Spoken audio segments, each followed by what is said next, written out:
Okay. Welcome everyone to our May Q&A session with General Manager Sam McCormick. I am Lauren Bell, Director of Outreach and Communications for the Assabet Co-op Market. And I just wanted to provide you guys with a little update before Sam gives their update and starts taking some questions from you guys. So if there's anyone on the call, I think everyone on the call is an owner, but there may be someone who is not an owner. And just so you know, this is just a brief synopsis of what we're doing. Of course, we are opening a locally sourced, community-owned grocery store. The target location is Maynard. We have more than 1,600 member owners already, 1,649 as of this morning. We got our first one in May yesterday. So 1,649 owners from more than 40 communities across the region. And of course, we will be sourcing from dozens and dozens of local farms and food producers, so bakers, drink makers, coffee roasters, all of that, and community owned. And our owners get great benefits in exchange for purchasing a one-time $200 share in our store. Our site search is underway, and I'm going to let Sam roll with that in a minute here. But I just wanted to provide you with a quick update about capital campaign. As you know, we have about $1.5 million of our $2 million capital campaign raised. If you're not yet part of that, you can feel free to reach out. These are interest-paying loans. Of course, you can reach out to me, LORNE@assabet.coop, and we can provide you with some information about that. So we're 3/4 of the way through that, and that's fantastic. I want to talk briefly here about events coming up. We're finally getting back out there in the community. Sam and I both feel very fortunate to have received our second dose of the vaccine and be well beyond 2 weeks now. So we are ready to get out there safely with masks and introduce ourselves again to the local farmers, but for the first time for Sam. So we'll be out there visiting the farms and tabling at farmers markets and all of that fun stuff. So really excited to get back out there. We are starting off with a tabling at Small Farm. Let me just let some folks into the room. We're starting off with a tabling at Small Farm on Saturday, May 22nd from 12 to 2 p.m., which is great. That's their plant sale pickup. So if you haven't ordered plants yet, seedlings, they're all organic seedlings from Carl and Elena over there at Small Farm. You can go to their website and pre-order your plant sales for your plants for your garden. Pick them up that day, stop by our table, bring a friend. Obviously, most of you are owners, but please nudge your friend and say, look, things are moving. It's finally time to join. Come, ask questions right from Lauren, and Sam's going to try to pop in as well. So Small Farm tabling Saturday, May 22nd. Thursday, June 24th, we're at Sienna Farms from 10 to 4 for one of their CSA pickups, which is great. That's over in Sudbury. We just booked 3 Hudson Farmers Market dates. So excited to get back to the farmers markets. The first is happening Tuesday, July 30th. These are from 3:30 to 6:30 p.m. Right in front of Hudson Town Hall. And then we're doing 2 other dates in August and September. So again, as owners, great opportunity to come get an update in between these monthly updates, but also bring a friend, and we'll answer all their questions about the co-op and hopefully sign them up as well as owners. Hutchins Farm in Concord, one of the oldest organic farms in the country, will be there on Saturday, August 7th, tabling. And then, of course, we've got these monthly Q&As each month. This is the Assabet Valley Co-op.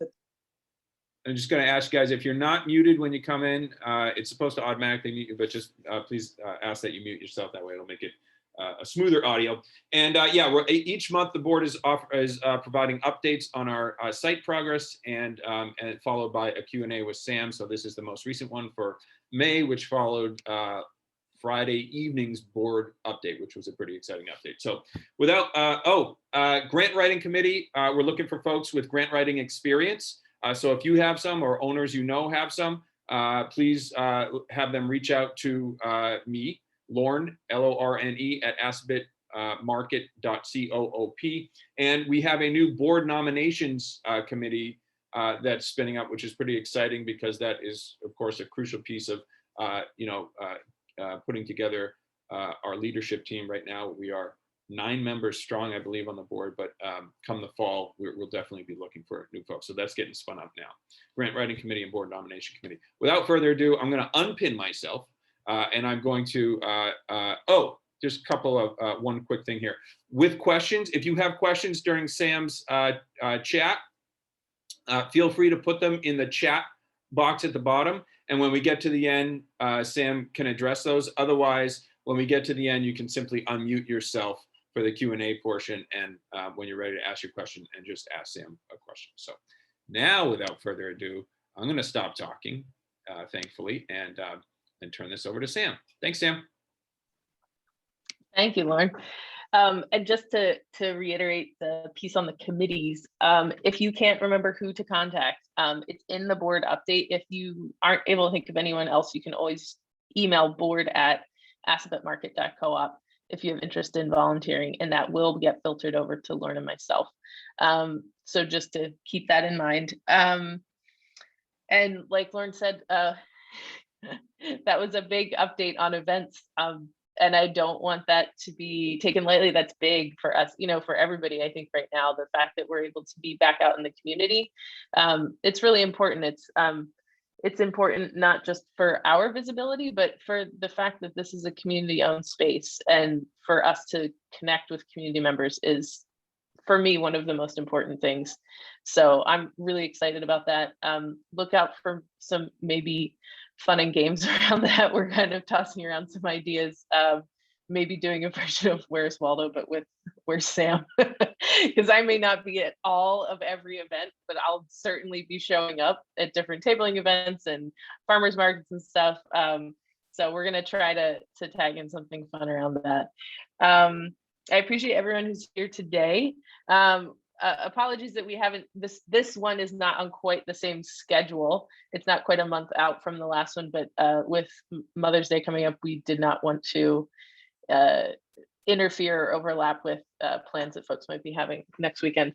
But we are really happy to have the board involved with these regular updates, and they've been really invested in trying to make sure that the most that can be communicated is, and keeping in mind that they have the legal responsibility and fiscal responsibility to maintain certain things for the organization on behalf of the organization as we go through due diligence and things like that.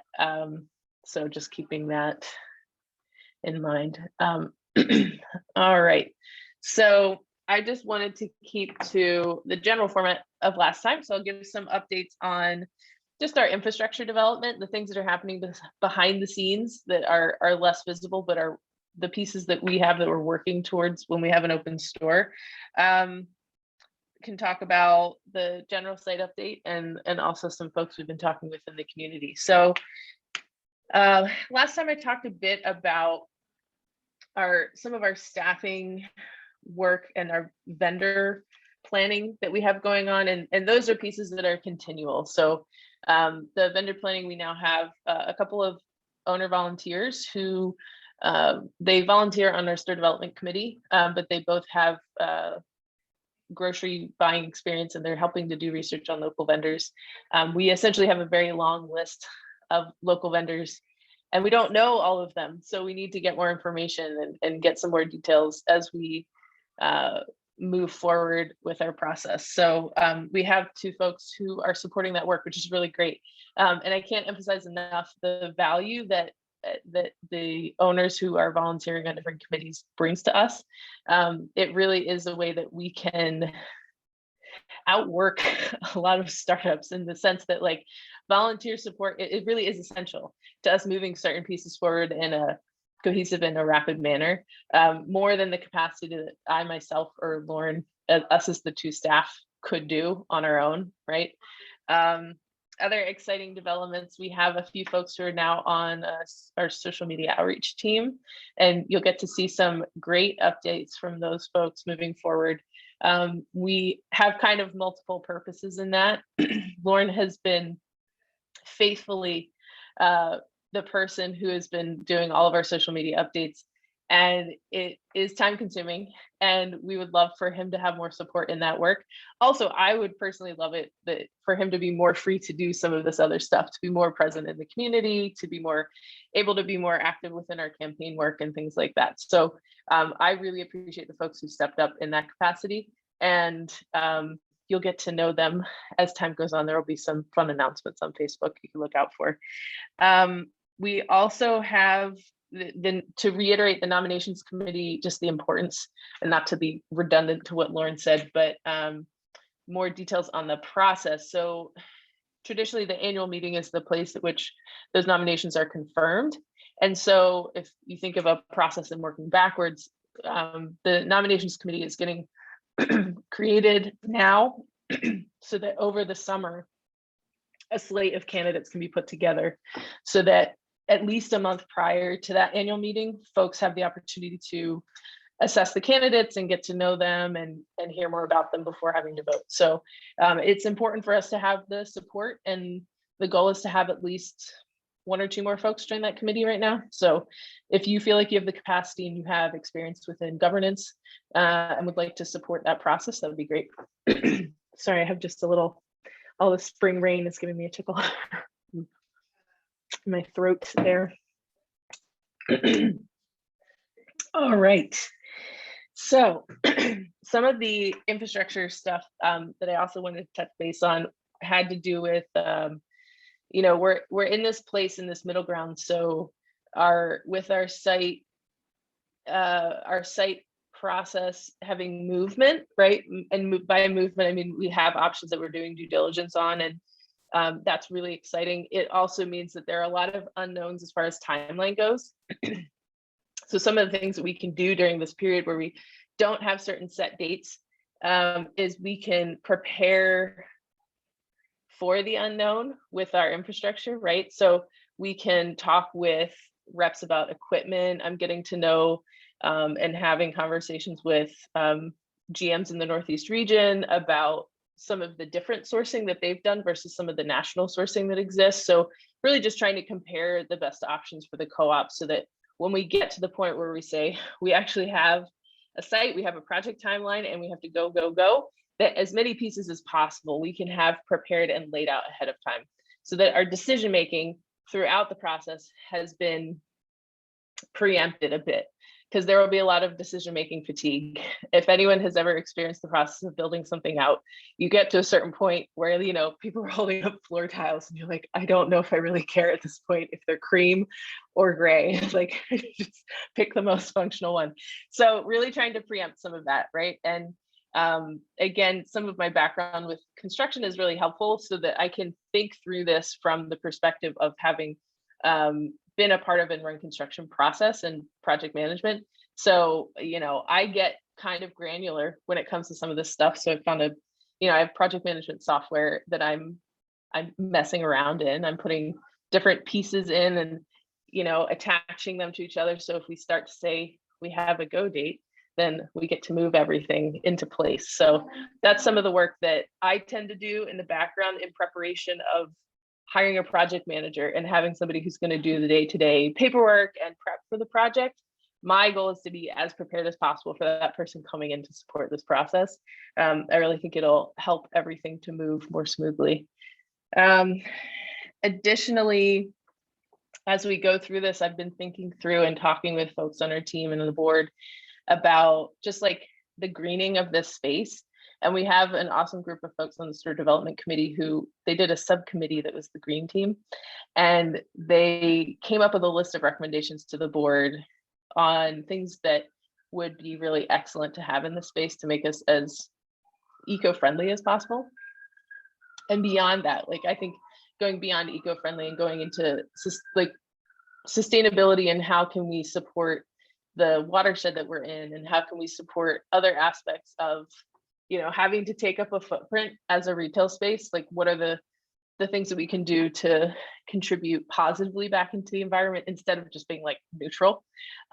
So really looking at a lot of those different recommendations, again, in preparation of the hope of having a site so that we can really have as many of those pieces thought through and have the financial awareness about what some of those things can cost, because that really can adjust our picture. And it's one thing for us to say we have a lot of desires for sustainability, and it's another thing to say, how do we achieve those financially? So that brings us back to the importance of our capital campaign and any other kind of work that we need to do about raising funds. So those are pieces that I've been thinking a lot about and talking with local contractors to get a good sense of what that looks like cost-wise in our region.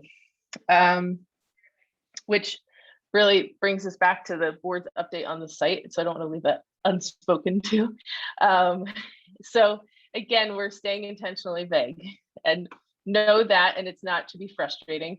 It's that we don't want to undermine or undercut any process that's going on, and that we have certain legal things that we have to consider in what we can disclose about process. But what I will say is I'm really confident in how the board has been approaching this, thinking not just what would best serve the potential of the co-op and what the market studies have said, so keeping those things in mind, but also wanting to keep in mind that we always will keep an active search until we've signed on something, right? That's like a lesson learned that we're going to keep. And I really appreciate that the board is holding that perspective.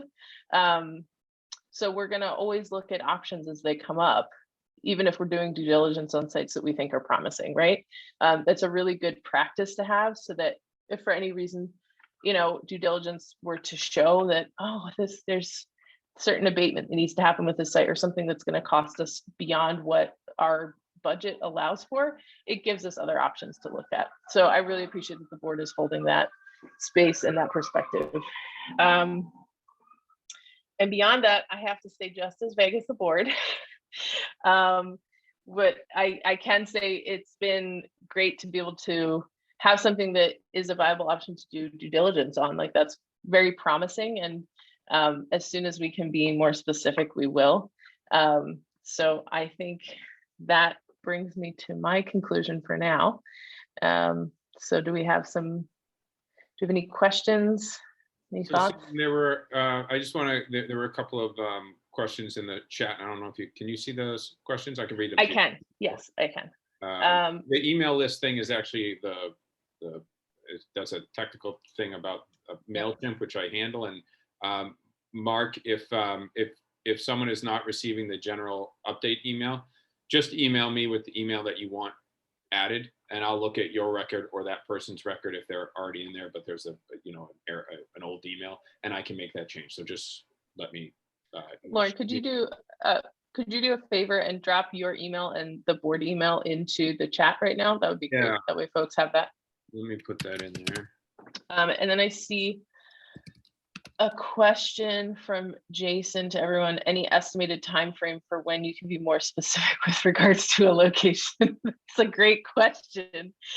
Unfortunately, we really do have to stay vague until we have, so I could state this. The board has confirmed that we don't want to have any false hopes, and we don't want to put anything out there that would disappoint folks. So the confirmation of a specific location would be when we've signed on something. And understanding that through certain town process, there may be some rumors that may begin if we have to do any permitting or things like that. But whether that's a purchase of land and property or whether that's a lease signing, either way, the board has determined that that is the point that the board would be comfortable sharing the site with specific location to folks. And Jason, if you feel like you want to chat about that, feel free to unmute yourself. We get to be conversational. This isn't just a straight, I answer the questions that are written. So if you have any further thoughts, feel free to unmute yourself and ask those or share those.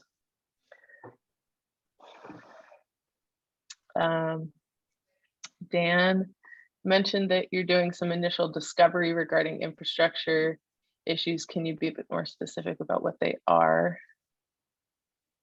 So infrastructure, I wouldn't call them issues, it's planning. So the infrastructure development for a site is one of the most important things, in my opinion, that we can do to set ourselves up well. So that infrastructure is everything from decisions about our physical location and how it's structured. So the internal workings of our store, what kind of point of sale system are we going to use? And if we take the point of sale system as an example, I think it's a good physical object that speaks to larger systems, right? So if we say, let's drill down into that. So our point of sale system affects the running of the entire store. And if folks haven't worked in retail or grocery or something, that may not be as clear of a thing. So the point of sale system is not just the place where we can smoothly and easily bring people up at the register. It is that. It's also the system that houses our entire vendor database. It's the place that our buyers function in the back end, in how they're purchasing and renewing orders and we're fulfilling. It's also a space where we're hosting and managing our member data. So that is one example of how we are looking at systems that affect the functioning of the store once it's open. So when I think of infrastructure development and why is that so important at this point when we haven't officially signed on any site yet, I can safely say within the parameters that have been established from our market studies that give us the estimated size of what our store needs to be, based on those factors, I can work backwards. And I can say, okay, if our store is going to be approximately, we have a range. Say if our store is going to be 6,000 square feet of retail, what do I need to do to staff that space appropriately? What do I need to do to make sure we have the correct backstop space? How would we properly, have our process and flow? And I can get very granular. Like, prior to opening, we should have our staffing plan set. We should have all of our policies and procedures set.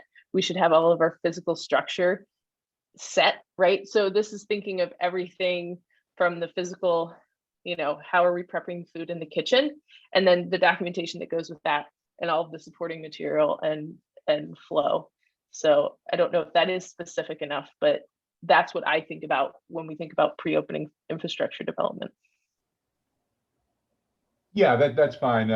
Quite frankly, the area that I was most concerned about when you talk about with POS systems or whatever, and I think we had some email communication a while back, and I wasn't sure if you were at the point where you were actively pursuing that, because we could talk about it offline. That'd be fine. Thanks. Okay. Yeah. And just so folks know, when I am looking through a process of vetting a physical thing like that, we're always looking at what are the best options within co-ops within our region, within the country, of course, because we're looking at user friendliness across grocery co-ops. But we're also looking very specifically into our region and saying, what kind of support exists among other co-ops, because the cooperation among co-ops, especially when it comes to support of our buying systems and our process with IT and front end, those are pretty essential in us having more bandwidth when we implement a system. If I can call, or if we have an IT person who can call the IT person at Monadnock Co-op, or up at River Valley, or up at Middlebury, and they can talk to them and say, hey, you have the same system we do. Could you help me navigate this piece of it? Sometimes that can be it's definitely a factor in how we consider some of those pieces as well. All right. You mentioned, Mark, you mentioned our members came from 40 communities. Can you give us an idea of how many live in Maynard versus surrounding towns? We can give general percentages, but because this is owner data and that is considered private, we can't give specific numbers. But Lauren, do you want to speak to that one? Yeah, when I first came on board a little over 4 years ago, there about 70%, 66, 70% of our owners were from Maynard. And so we've done made a concerted effort to build, they call it brand awareness, but build awareness of our co-op community, grow our co-op community outside of Maynard. So now about 50% of our owners are from Maynard. The vast majority beyond that are from the surrounding communities, Acton, Concord, Sudbury, Stowe.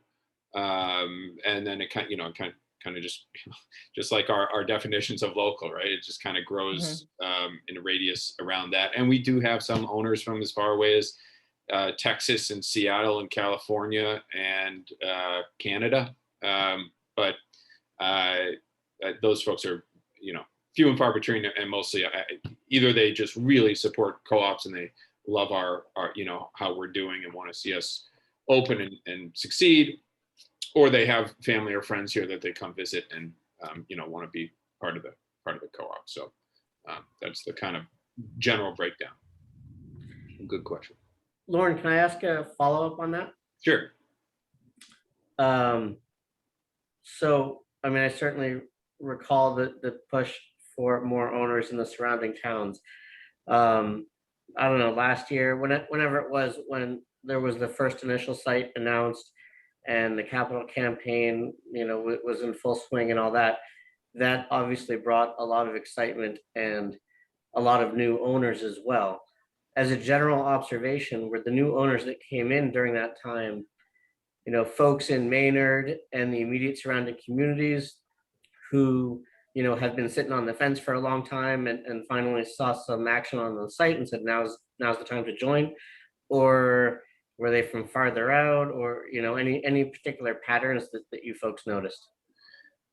So I think based on what we were seeing and where they were coming in from, the majority, I think, number one, honed to the same kind of percentages. So the majority of folks who were coming in from Maynard and the immediate surrounding communities. And in terms of whether these are folks who had been sitting on the sidelines and waiting for a site announcement, yeah, I think most of them were. And that's pretty consistent across startup co-ops across the country.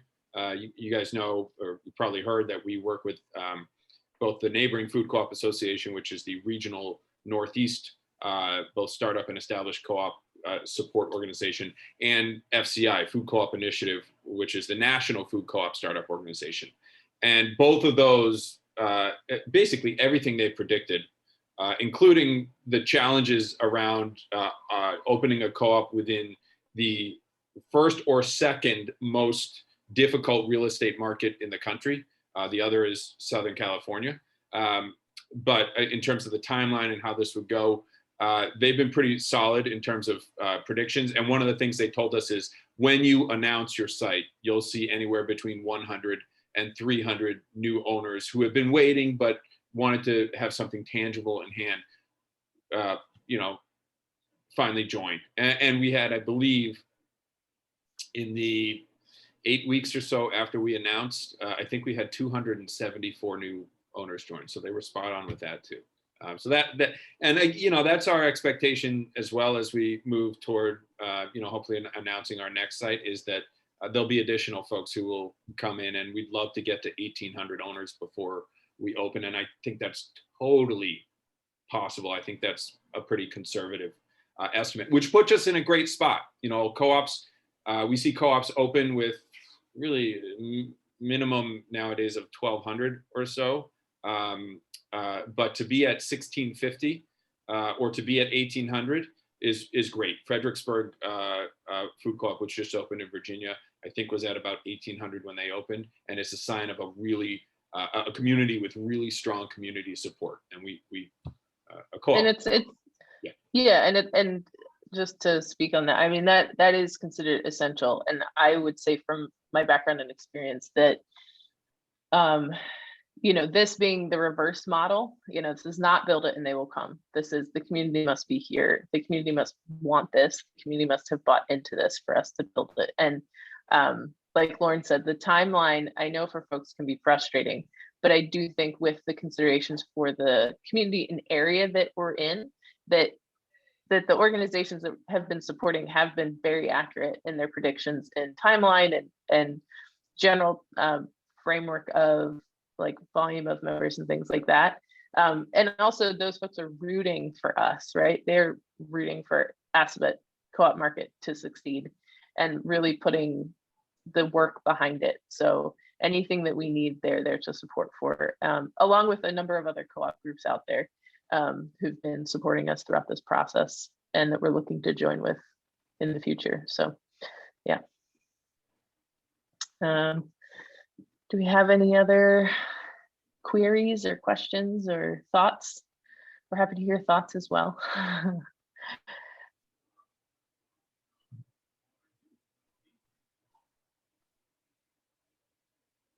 You guys can also feel free to, if you have a question, you don't have to put it in the chat. Again, you can unmute yourselves and enjoy some conversation on a Sunday morning.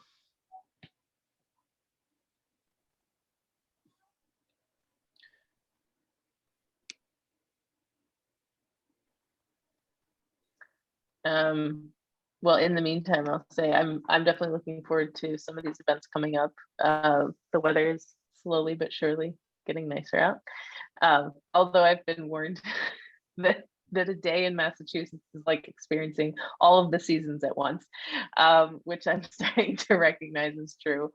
But I definitely, appreciate the weather's gotten a bit nicer. It's helped to be able to explore the area, and it'll be nice to be able to work with Lauren to go to some of these tabling events and things and get to know more folks in the community. I would say let's give it 5 more minutes, and then if there are no more questions from folks, we'll wrap up for today. We appreciate everyone who was able to join today. And I also welcome, I think I said this last time, I welcome recommendations on places that I should check out in the area, food oriented, but also any recommendations on cool things to do in the Metro West Boston area. My partner and I live in Somerville, and so for us it's pretty easy to get to a lot of different places, and we're slowly starting to explore. We got out to an arboretum yesterday. That was beautiful.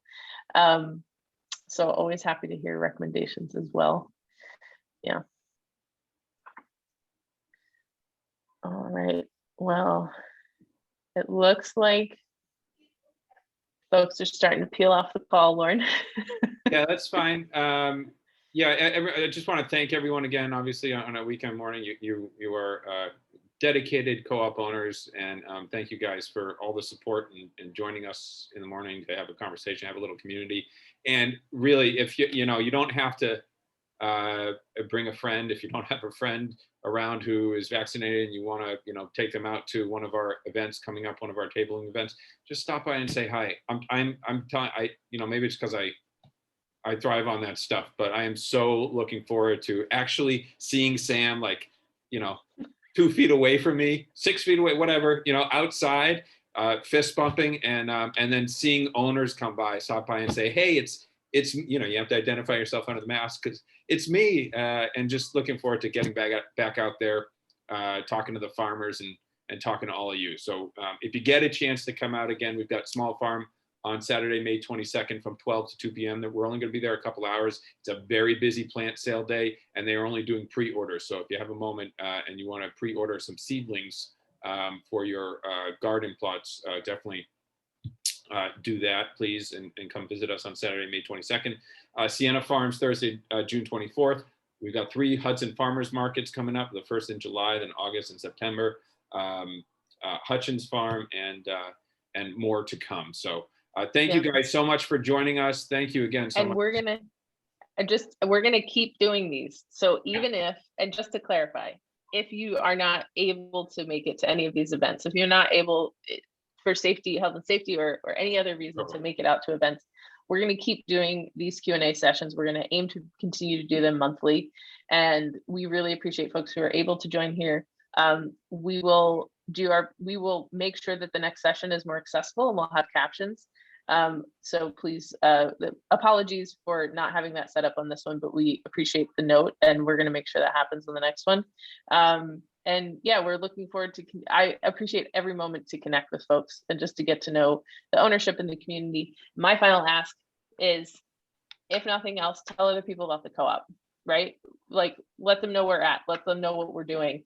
And I think there's a piece that some folks who've been invested in this in a long time, they feel like a lot of people know who we are.